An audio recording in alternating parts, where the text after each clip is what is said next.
Hey guys, here's chapter 12. Chapter 12. Author's note. Stop the A, okay? Hagrid is a pedo too. A lot of people in American schools are like that or wanted to address that issue. How do you know Snap, EA, and Christian? Plus Hagrid isn't really in love with Ebony. That was Cedric, okay?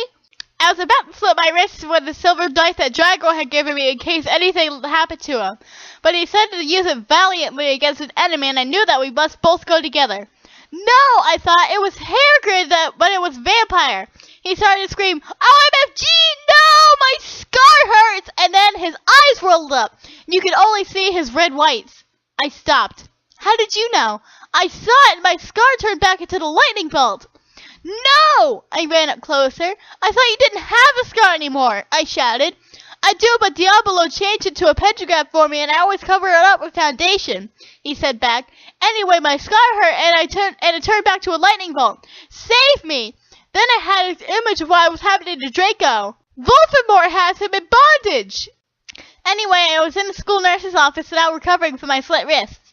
Snap and Lupin and Hagrid were there too. They were going to St. Mango's after they recovered because they were pedophiles and they can't have the fucking pervs teaching in school with lots of hot girls. Dumbledore had constipated the video camera that they took of me naked. I put my middle finger at them. Anyway, Hagrid came to my hospital bed holding a bouquet of pink roses. Ebony, I need to tell you something, Nick. He said in a V-serious voice, giving me the roses. Fuck off, I told him. You know I fucking hate the color pink anyway, and I don't like fucked up preps like you, I snapped. Hagrid had been mean to me before for being gothic. No, Ebony, Hagrid says. Those are not roses. What, are they goth to you, Professor Prep? I asked because I was angry that he had brought me pink roses. I saved your life, he yelled angrily. No, you didn't, I replied.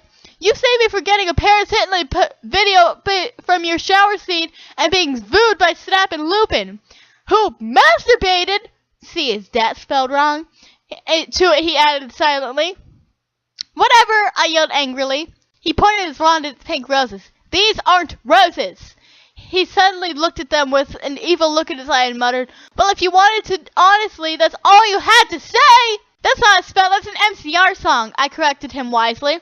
I know, I was just warming up my vocal cords. Then he screamed, Petulis Marangio mi crimicio me romantio. For all you cool gothic MCR fans out there, that is a tribute, especially for Raven. I love you, girl.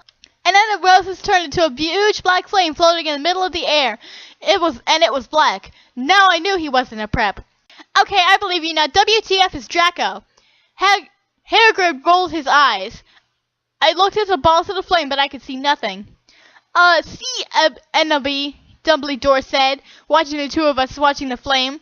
To see with what is in the flames. Aha, you were viewers' flames, get it?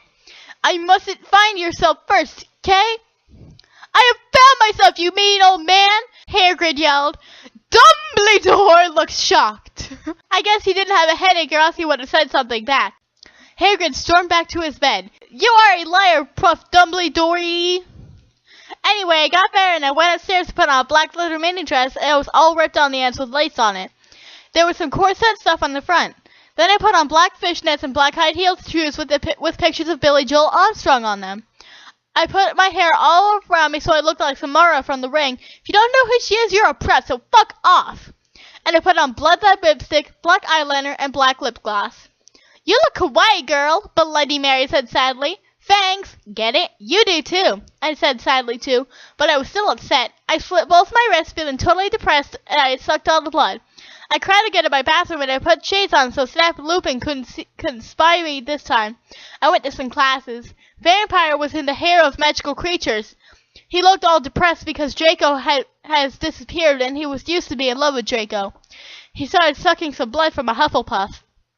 Hi, he said in a depressed way. Hi back, I said back in a weird quality said way.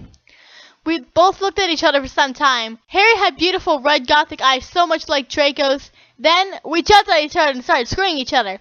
Stop it now, you horny simpletons! Shouted Professor McGonagall, who was watching us and so was everyone else. Vampire, you fucker! I said, slapping him. Stop trying to screw me, you know I love Draco! I shouted and I ran away angrily. Just then he started to scream, OMFG, no! His eyes rolled up. You could only see his red whites. No! I ran up closer. I thought you didn't have the scar anymore, I shouted. I do, but Delabo changed it to a pentagram for me and always covered up a foundation, he said back. Anyway, my scar hurt and I had a vision of what's happened to Draco. Voldemort has him in bondage. Special thanks to my Raven Gothic blood sister. What WTF? You're supposed to rate this. 1, 1, 1, 1, 1. Hey Raven, do you know where my sweater eye? Hey guys, thanks for tuning in to part 5. Tuning in to part 6 for chapters 13 through some other number. See ya.